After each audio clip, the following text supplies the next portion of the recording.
Hello everyone, welcome to my channel DM learn academy. DM learn একাডেমির YouTube প্ল্যাটফর্মে সবাইকে স্বাগত জানাই। বন্ধুরা, আশা করি তোমরা সবাই ভালো আছো, খুবই সুন্দরভাবে পড়াশোনা করছো। তো বন্ধুরা দেখো, প্রাইমারি টেট প্রস্তুতি 2023 10ই ডিসেম্বর যে পরীক্ষা হতে চলেছে, সেই পরীক্ষাকে লক্ষ্য রেখে আমরা প্রতিনিয়ত তোমাদের জন্য প্র্যাকটিস সেট দিয়ে চলেছি। ওকে, তো বন্ধুরা দেখো, আজকে নিয়ে চলে এসেছি গণিতের প্যাডাগজি থেকে কিছু প্রশ্ন, গুরুত্বপূর্ণ প্রশ্ন নিয়ে চলে এসেছি। আর এবারে কিন্তু আমাদের লক্ষ্য রয়েছে কিন্তু 27+ পাওয়ার। সেই 27+ পাওয়ার লোকে কিন্তু আমরা এগিয়ে চলেছি। ওকে, আর আজকের কিন্তু যে প্র্যাকটিস সেট রয়েছে, প্র্যাকটিস সেটের মধ্যে গুরুত্বপূর্ণ কিন্তু প্রশ্ন রয়েছে, খুব গুরুত্বপূর্ণ, যেখানে কিন্তু রয়েছে সিটেটের বিগত বছরের কিছু প্রশ্ন রয়েছে বাছাই করা। তো বন্ধুরা, তোমরা অবশ্যই করে আজকের যে প্র্যাকটিস সেটটি স্কিপ না করে শেষ পর্যন্ত অবশ্যই দেখতে থাকো, কারণ আজকের প্র্যাকটিস সেটটি তোমাদের জন্য খুবই গুরুত্বপূর্ণ হতে চলেছে। কমনযোগ্য প্রশ্ন রয়েছে এর মধ্যে। আর তোমরা যারা আমার এই চ্যানেলে নতুন, তোমরা অবশ্যই করে সাবস্ক্রাইব করে নাও, না হলে কিন্তু তোমাদের কাছে আমার ভিডিওগুলো অবশ্যই তাড়াতাড়ি পৌঁছাবে না। ওকে, আর নোটিফিকেশান বটনটি অবশ্যই করে অন করে রাখবে, তাহলে আমার ভিডিওগুলো আপলোড করার সঙ্গে সঙ্গে তোমাদের কাছে নোটিফিকেশান পৌঁছে যাবে। আর তোমরা যারা ভাবছো যে এই ভিডিওর সমস্ত পিডিএফগুলো পাওয়ার জন্য, তোমরা অবশ্যই করে পিডিএফগুলো পেতে পারো, তোমরা টেলিগ্রাম গ্রুপে যুক্ত হয়ে যাও। টেলিগ্রাম গ্রুপের লিঙ্ক কিন্তু ডেসক্রিপশানে দেওয়া রয়েছে। যদি ওখান থেকে যুক্ত নাও হতে পারো, তাহলে তোমরা টেলিগ্রামে গিয়ে ডিএম লার্ন একাডেমি বলে সার্চ করো, তোমরা অবশ্যই যুক্ত হয়ে যেতে পারো। ওকে, তো বন্ধুরা, আজকের প্র্যাকটিস সেট 4 গুরুত্বপূর্ণ যে প্রশ্নগুলি রয়েছে, 20টি প্রশ্ন রয়েছে, খুবই গুরুত্বপূর্ণ, অবশ্যই তোমাদের পরীক্ষা আসার মতো প্রশ্ন। তাই তোমরা প্রত্যেককে বলছি অবশ্যই স্কিপ না করে শেষ পর্যন্ত দেখতে থাকো। আর যদি কোথাও কোনো সমস্যা থাকে অবশ্যই কমেন্টের মধ্যে দিয়ে জানাবে। ওকে, তো চলো শুরু করা যায়। আজকের গুরুত্বপূর্ণ প্রশ্নগুলি কি রয়েছে দেখে নিই। দেখো কি বলেছে প্রথম প্রশ্ন, বলেছে psychomotor domain includes those objectives which deal with manual and motor skill। উক্তিটি কার? দেখো, psychomotor domain includes those objectives which deal with manual and motor skill। উক্তিটি কার? বলছে সিমসন, কিবলার, ডাব না হ্যারো। দেখো, psychomotor domain includes those objectives which deal with manual and motor skill. এই উক্তিটি কিন্তু করেছিলেন সিমসন। ওকে, এই উক্তিটি করেছিলেন সিমসন। নেক্সট পরের প্রশ্ন দেখো কি বলেছে। দেখো, কোন ভারতীয় গণিতবিদ বাইনারি সংজ্ঞা নিয়ে প্রথম হিসাব নিকাশ করেন? কোন ভারতীয় গণিতবিদ বাইনারি সংজ্ঞা নিয়ে প্রথম হিসাব নিকাশ করেন? দেখো, বলেছে আর্যভট্ট, ভাস্করাচার্য, মহাবীরাচার্য না পিলো। দেখো, বাইনারি সংজ্ঞা নিয়ে কিন্তু প্রথম আমাদের ভারতীয় গণিতবিদ কিন্তু আর্যভট্ট, তিনি কিন্তু হিসেব নিকেশ প্রথমেই করেছিলেন। ওকে, চলো নেক্সট পরের প্রশ্ন দেখো কি বলেছে। এনসিএফ 2005 এ কোন বিষয়ের উপর জোর দেয়? কোন বিষয়ের উপর জোর দেয়? দেখো, সিটেট জুলাই 2013 জুলাই মাসে যে পরীক্ষাটা হয়েছিল, সিটেটের প্রশ্ন কিন্তু এখানে রাখা হয়েছে। তো বন্ধুরা, প্রত্যেককে বলছি, তোমরা যারা নতুন আমার এই ভিডিওগুলো দেখছো, অবশ্যই চ্যানেলে নতুন, তোমরা অবশ্যই সাবস্ক্রাইব করে নাও, তাহলে এইরকম নতুন ভালো ভালো ভিডিওর এক্সাম ওরিয়েন্টেড যে ভিডিওগুলো অবশ্যই তোমরা পেয়ে যাবে। ওকে, দেখো, বলেছে এনসিএফ 2005 এ কোন বিষয়ের উপর জোর দেয়? বলেছে নির্বাচিত শিক্ষার্থীদের গণিত শেখানো হবে, এই কার হবে, গণিতে সফল হতে হবে, প্রতিটি শিশুর জন্য বাধ্যতামূলক, অর্থাৎ প্রতিটি শিশুর জন্য বাধ্যতামূলক যে গণিতে সফল হতে হবে, ছাত্রদের তাদের গাণিতিক ক্ষমতার যুক্তির জন্য প্রথমে পরীক্ষা করা উচিত, গাণিতিক ক্ষমতার যুক্তির জন্য পরীক্ষা করা উচিত। ডি বলেছে গণিত পাঠ্যক্রম নিম্নমানের জন্য পৃথক হতে হবে।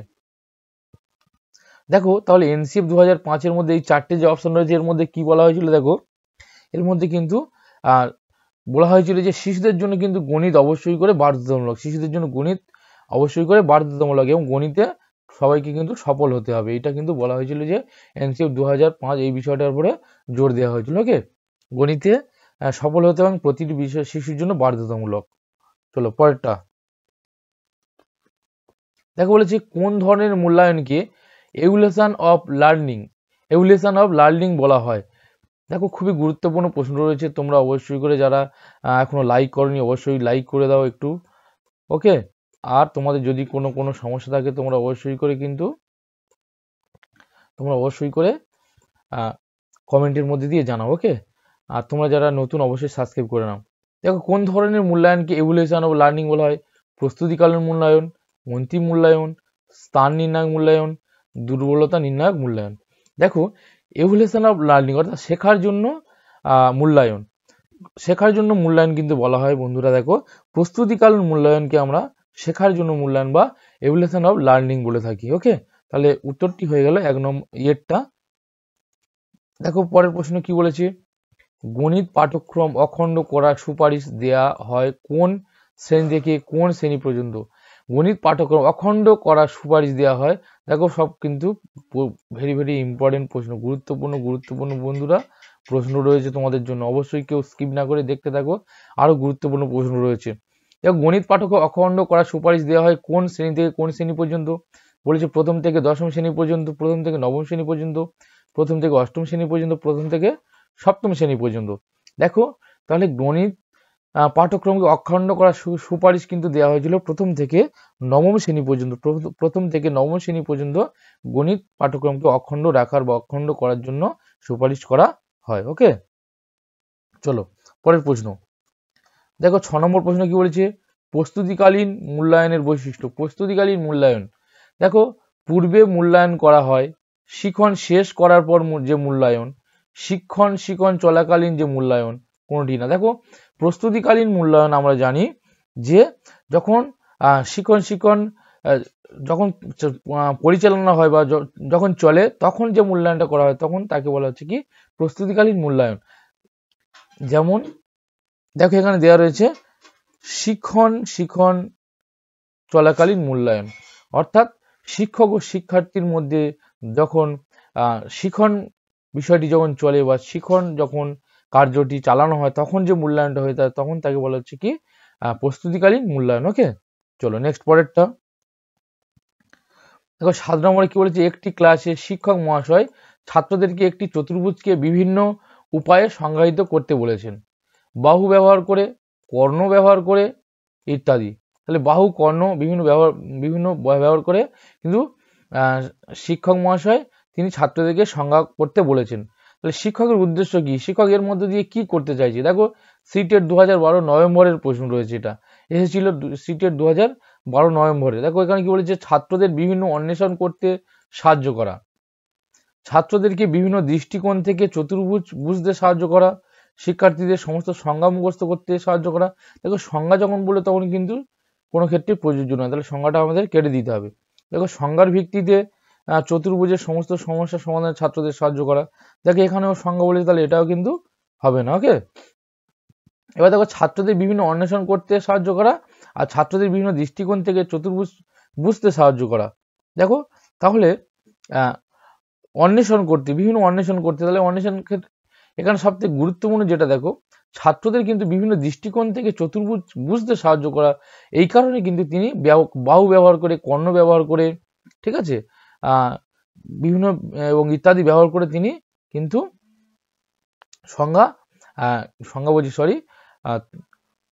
চতুর্ভুজের সংজ্ঞায়িত করতে বলেছিলেন। কেন? কারণ ছাত্রদের বিভিন্ন দৃষ্টিকোণ থেকে চতুর্ভুজকে বুঝতে সাহায্য করা। ওকে, বুঝতে সাহায্য করা হবে বিভিন্ন দৃষ্টিকোণ থেকে। তাহলে 7 নম্বর উত্তর হয়ে গেল বিটা। ওকে, চলো নেক্সট পরেরটা। দেখো তোমাদের পরের প্রশ্ন 8 নম্বর প্রশ্ন কি বলেছে, দেখো প্রকল্প পদ্ধতির প্রবক্তাকে দেখো থমাস, বেলাট, কিলপ্যাট্রিক, ডিউই। দেখো প্রকল্প পদ্ধতির প্রবক্তা আমরা সবাই জানি কিলপ্যাট্রিক। ওকে, প্রকল্প পদ্ধতির প্রবক্তা কিন্তু কিলপ্যাট্রিক। ওকে, চলো নেক্সট পরেরটা। দেখো 9 নম্বর প্রশ্ন কি বলেছে, গণিত শিক্ষাদান কার্যে বাধাস্বরূপ হয়ে দাঁড়ায়, কি বাধাস্বরূপ হয়ে দাঁড়ায়? দেখো গণিতের ব্যবহারিক প্রয়োগ, গণিতের প্রতি ভয়, গণিতের পাঠ্য বই আর শিক্ষা উপকরণ। দেখো বন্ধুরা তোমরা কিন্তু এই প্রত্যেকটা প্রশ্নের উত্তরগুলো করার চেষ্টা করো এবং তোমরা শেষে কমেন্টে অবশ্যই জানাবে তোমাদের এই 20-র মধ্যে কত তোমাদের সঠিক হচ্ছে বা কতগুলো প্রশ্নের উত্তর তোমরা সঠিক করতে পারো। ওকে, দেখো গণিত শিক্ষাদানে কার্যে বাধাস্বরূপ হয়ে দাঁড়ায় গণিতের ব্যবহারিক প্রয়োগ, গণিতের প্রতি ভয়, গণিতের পাঠ্য বই আর শিক্ষা উপকরণ। দেখো গণিতের শিক্ষাদান কার্যে কিন্তু যেটি ভয় হয়ে দাঁড়ায় বা বাধাস্বরূপ হয়ে দাঁড়ায় সেটা হচ্ছে কি গণিতের প্রতি ভয়। তাহলে 9-এর প্রশ্নের উত্তর হয়ে গেল কি বিটটা। ওকে, চলো নেক্সট পরেরটা। দেখো 10 নম্বর প্রশ্ন কি বলেছে, যে শিক্ষণ পদ্ধতি গণিত ও বিজ্ঞান উভয় ক্ষেত্রেই প্রযোজ্য, গণিত ও বিজ্ঞান উভয় ক্ষেত্রেই প্রযোজ্য কোন শিক্ষণ পদ্ধতি? দেখো প্রজেক্ট পদ্ধতি, সমস্যা সমাধান পদ্ধতি, আবিষ্কার পদ্ধতি, না সবকটি। দেখো গণিত এবং বিজ্ঞান উভয় ক্ষেত্রে যে সকল পদ্ধতিগুলি প্রযোজ্য সেটা হচ্ছে সমস্যা সমাধান প্রজেক্ট পদ্ধতি, অবশ্যই সমস্যার সমাধান পদ্ধতি এবং আবিষ্কার পদ্ধতি, অর্থাৎ এখানে উত্তরটি কি হয়ে গেল? দেখো সবকটি। ওকে, চলো নেক্সট পরেরটা দেখো। 11 নম্বর প্রশ্ন বন্ধুরা কি বলেছে? অ্যাসেসমেন্টের কৌশল কটি? অ্যাসেসমেন্টের কৌশল কটি? এ 2টি, বি 3টি, সি 4টি, ডি 1টি। দেখো অ্যাসেসমেন্টের কৌশল কিন্তু তোমরা জানো যে অ্যাসেসমেন্টের কৌশল কতগুলি হবে বলো তো? তোমরা কমেন্টে উত্তরটা লেখো বন্ধুরা। দেখো অ্যাসেসমেন্টের কৌশল কিন্তু বলে দিচ্ছি, দেখো 3টি। ওকে, অ্যাসেসমেন্টের কৌশল কিন্তু 3টি। চলো নেক্সট পরের প্রশ্ন কি বলেছে? দেখো শিক্ষার্থীদের ডেটা বোঝার মূল্যায়ন করার জন্য সবচেয়ে উপযুক্ত গঠনমূলক কাজ বিশ্লেষণ হলো। দেখো সবসময় কিন্তু ভালো করে প্রশ্নটা বুঝতে হবে, তারপরে উত্তর করতে হবে, কারণ প্যাডাগজি মানে প্রশ্নের মধ্যে কিন্তু উত্তরটা লুকিয়ে থাকে। প্রশ্নটা কিভাবে করা হচ্ছে সেই প্রশ্নটা পড়ে আগে ভালো করে বোঝো, তারপরে কিন্তু উত্তরটা খোঁজার চেষ্টা করো। বলেছে শিক্ষার্থীদের ডেটা বোঝার মূল্যায়ন করার জন্য সবচেয়ে উপযুক্ত গঠনমূলক কাজ বিশ্লেষণ হলো। তাহলে ডেটা বোঝার জন্য শিক্ষার্থীদের ডেটা, অর্থাৎ শিক্ষার্থীদের মধ্যে যে সকল বিষয়বস্তুগুলো রয়েছে সেগুলো বোঝার মূল্যায়ন করার জন্য সবচেয়ে উপযুক্ত থাকুক কুইজ, ভূমিকা খেলা, ক্রসওয়ার্ড আর সমীক্ষা ভিত্তিক প্রকল্প। দেখো সিটের 2012 নভেম্বরের প্রশ্ন কিন্তু এটা। দেখো শিক্ষার্থীদের ডেটার বোঝার মূল্যায়ন করার জন্য সব থেকে উপযুক্ত কিন্তু বন্ধুরা সমীক্ষা ভিত্তিক প্রকল্প। সমীক্ষা ভিত্তিক প্রকল্পের মাধ্যমে কিন্তু শিক্ষার্থীদের ডেটা বোঝার মূল্যায়ন করা সহজ হয়। ওকে, চলো নেক্সট 13 নম্বর প্রশ্ন কি বলে? দেখো আধুনিক পাঠ্যক্রমের উল্লেখযোগ্য বৈশিষ্ট্য হলো। আধুনিক পাঠ্যক্রমের উল্লেখযোগ্য বৈশিষ্ট্য হলো। দেখো কি বলেছে? পরিবর্তনশীলতা, শিশু কেন্দ্রিকতা, সাম্প্রদায়িকতা, অভিভাবক কেন্দ্রিকতা। দেখো আধুনিক পাঠ্যক্রমের উল্লেখযোগ্য বৈশিষ্ট্য কিন্তু বন্ধুরা সবসময় মনে রাখবে পরিবর্তনশীলতা, শিশু কেন্দ্রিকতা কিন্তু নয়। ওকে, শিশু কেন্দ্রিকতা কিন্তু নয়। আধুনিক পাঠ্যক্রমের উল্লেখযোগ্য বৈশিষ্ট্য কিন্তু পরিবর্তনশীলতা। ওকে, চলো নেক্সট পরের 14 নম্বর প্রশ্ন চলে যাব। দেখো কি বলেছে? শিক্ষাবিদ জন ডিউই প্রবর্তিত শিক্ষা পদ্ধতির নাম কি? অর্থাৎ শিক্ষাবিদ জন ডিউই যে শিক্ষা পদ্ধতিটি প্রবর্তিত করেছিলেন তার নাম কি? দেখো প্রকল্প পদ্ধতি, প্রদর্শন পদ্ধতি, সমস্যা সমাধান পদ্ধতি, অনুবদ্ধ পদ্ধতি। দেখো আমরা সবাই জানি কিন্তু জন ডিউই যে শিক্ষা পদ্ধতিটির নাম বা প্রবর্তন করেছিলেন সেই শিক্ষা পদ্ধতির নাম হচ্ছে কি? সমস্যা সমাধান পদ্ধতি। ওকে, সমস্যা সমাধান পদ্ধতি কিন্তু জন ডিউই। ওকে, আর প্রকল্প পদ্ধতি কিলপ্যাট্রিক। চলো নেক্সট পরের প্রশ্ন 15 নম্বর প্রশ্ন। নিম্নলিখিত কোন ক্রম অনুযায়ী গণিতের পাঠ্য বইয়ের বিষয়বস্তু তৈরি করতে হবে? কোন ক্রম অনুযায়ী গণিতের পাঠ্যবস্তুর বিষয়বস্তু তৈরি করতে হবে? দেখো অনুশীলনের ক্রমে, যৌতিক ক্রমে, সমস্যাযুক্ত ক্রমে, উপরের সবকটি। দেখো গণিতের বিষয়বস্তু কিন্তু সব সময় মাথায় রাখতে হবে যে যৌতিক ক্রমে কিন্তু সবসময় পাঠ্য বইয়ের বিষয়বস্তু তৈরি করতে হবে। ওকে, তো বন্ধুরা যারা এখনো সাবস্ক্রাইব করো অবশ্যই সাবস্ক্রাইব করে নাও, ঠিক আছে? চলো নেক্সট পরেরটা দেখো। 16 নম্বর প্রশ্ন কি বলেছে? নিচের কোন ধারণাগুলি জিওবোর্ড ব্যবহার করে শেখানো যায় না? কোন ধারণাগুলি জিওবোর্ড ব্যবহার করে শেখানো যায় না? দেখো জিওবোর্ড অর্থাৎ এরকম একটা বোর্ড। ওকে, একটা বোর্ড, যে বোর্ডে কিন্তু এইরকম ভাবে বিন্দু বিন্দু থাকে। ওকে, যেগুলোতে গার্ডার বা রাবার যে গার্ডারগুলো আছে সেই গার্ডারগুলো দিয়ে কিন্তু শিক্ষার্থীকে শেখানো, অর্থাৎ এখান থেকে ধরো এইখানে, ওকে, এখান থেকে এখানে, আবার এখান থেকে এখানে, আবার এখান থেকে এখানে। দেখো একটা ত্রিভুজ আঁকা যাচ্ছে। ওকে, এইভাবে কিন্তু শিক্ষার্থীদের জিও বোর্ডের মাধ্যমে শেখানো যায়। ওকে, তো এর মধ্যে কোনটা শেখানো যায় না? দেখো পরিসীমা, শীর্ষবিন্দু, কোণ। দেখো যদি আমি একটা ত্রিভুজ আঁকি, ত্রিভুজের পরিসীমা কিন্তু আমরা এখান থেকে পেতে পারি। ওকে, দেখো কর্ণ পেতে পারি এখান থেকে, কর্ণ, শীর্ষবিন্দু পেতে পারি, কিন্তু কোণ, এখানে কোণ কিন্তু আমরা পাবো না। এখান থেকে কোণ এইভাবে দিলে তবে আমরা কোণ হয়, কিন্তু কোণ আমরা পাবো না। ওকে, তো দেখো এখানে যদি চতুর্ভুজ করে দিই এটা, তাহলে আমরা কিন্তু দেখো এই কর্ণটা পেলাম এখান থেকে, কিন্তু আমরা কোণটা পাবো না। তাহলে এখানে জিওবোর্ড ব্যবহার করে শেখানো যায় না কোনটা কোণ। ওকে, চলো নেক্সট পরের প্রশ্ন দেখো।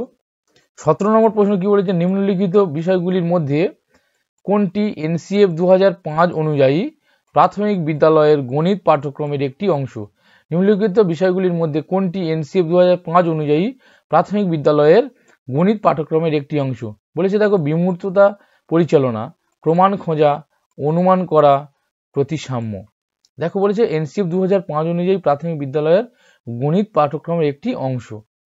বিমূর্ততা পরিচালনা, বিমূর্ততা পরিচালনা কি গণিত পাঠ্যক্রমের অংশ? না।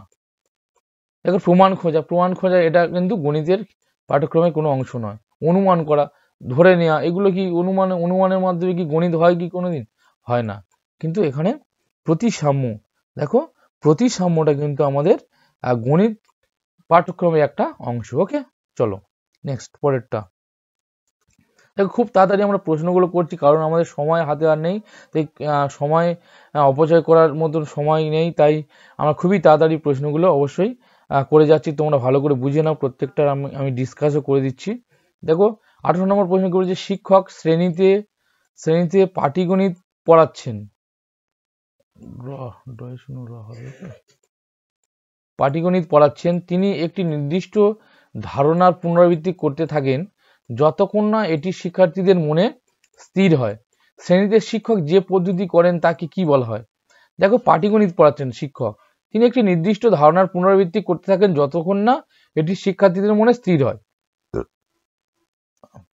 শ্রেণীতে শিক্ষক যে পদ্ধতিতে করেন তাকে কি বলা হয়? দেখো অর্থবহ পদ্ধতি, ডিল পদ্ধতি, ঘটনাগত পদ্ধতি, না সামাজিক পদ্ধতি। দেখো এইরকম যখন শিক্ষক মহাশয় বারবার পুনরাবৃত্তি করতে থাকেন যতক্ষণ না শিক্ষার্থীদের মধ্যে স্থির হয়, এই পদ্ধতিটা হচ্ছে কি বলা হচ্ছে কি ড্রিল পদ্ধতি। ওকে, এই পদ্ধতিকে বলা হয় ড্রিল পদ্ধতি। চলো নেক্সট পরবর্তী প্রশ্ন দেখো।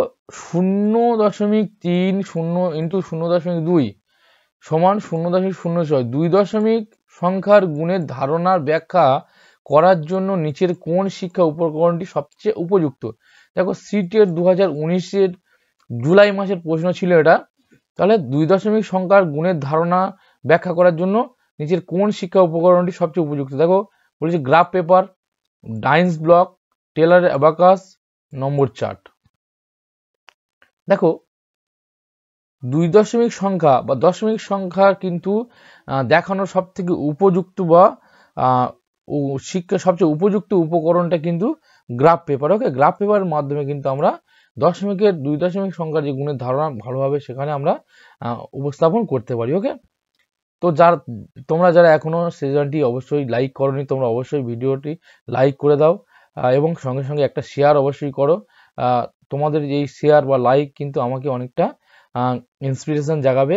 আমি অবশ্যই আগামী পর্বে যে ভিডিওগুলো আসবে অবশ্যই আরো ভালো করার চেষ্টা করব, এবং যারা সাবস্ক্রাইব করেন অবশ্যই সাবস্ক্রাইব করে নাও। ওকে, তো চলো বন্ধুরা 19টা প্রশ্ন হয়ে গেল। দেখো আজকের প্র্যাকটিস সেটের লাস্ট প্রশ্ন চলে এসেছি। দেখো এনসিএফ 2005-এর সুপারিশ অনুযায়ী প্রাথমিক বিদ্যালয়ের গণিত পাঠ্যক্রম হওয়া উচিত। দেখো সিটের 2019-এর জুলাই মাসে যে প্রশ্ন এসেছিল সেখান থেকে নিয়েছি এটা। দেখো 2005-এর সুপারিশ অনুযায়ী প্রাথমিক বিদ্যালয়ের গণিত পাঠ্যক্রম হওয়া উচিত। কি পাঠ্যক্রম হওয়া উচিত? দেখো এনসিএফ 2005 অনুযায়ী দেখো বাচ্চাদের উন্নত গণিতের জন্য প্রস্তুত করা, শিশুদের দৈনন্দিন অভিজ্ঞতার সাথে সম্পর্কিত করা, পদ্ধতিগত জ্ঞানের উপর ফোকাস করা, গাণিতিক ধারণাগুলিতে কঠোরতা প্রদান করা। দেখো এনসিএফ 2005 অনুযায়ী সুপারিশ, এনসিএফ 2005-এর সুপারিশ অনুযায়ী তাহলে পাঠ্যক্রম কি হওয়া উচিত? পাঠ্যক্রম কিন্তু হবে বন্ধুরা দেখো সবসময় শিক্ষার্থীর দৈনন্দিন যে অভিজ্ঞতা সেই অভিজ্ঞতার সাথে কিন্তু সম্পর্কিত হতে হবে। ওকে, তাহলে এখানে সঠিক উত্তরটি দেখো বিটা, অর্থাৎ শিশুদের দৈনন্দিন অভিজ্ঞতার সাথে সম্পর্কিত। তো বন্ধুরা আজকের ছিল এই গুরুত্বপূর্ণ 20টি প্রশ্ন বন্ধুরা, পরীক্ষা আসার মতো কমনযোগ্য প্রশ্ন। তাই প্রত্যেককে বলছি তোমরা অবশ্যই ভিডিওটি লাইক করে দাও যদি ভালো লাগে, এবং সঙ্গে সঙ্গে শেয়ার করে দাও। এইভাবে যুক্ত থাকো আমার সঙ্গে। যারা এখনো সাবস্ক্রাইব করেনি তোমরা অবশ্যই সাবস্ক্রাইব করে নাও। আর আবার দেখা হবে আগামীকাল নতুন একটি ভিডিও নিয়ে। তো তোমরা খুবই ভালো থেকো এবং প্রত্যেকে অনেক অনেক অনেক করে পড়তে থাকো, যাতে পরীক্ষায় তোমরা সবাই পাস করতে পারো, কোয়ালিফাই করতে পারো, এই আমি আশা রাখি। তো চলো, এরকম তোমাদের জন্য আরও সুন্দর সুন্দর ভিডিও আমি অবশ্যই আনবো গুরুত্বপূর্ণ প্রশ্ন নিয়ে। তো প্রত্যেককে অসংখ্য ধন্যবাদ ভিডিওটি দেখার জন্য।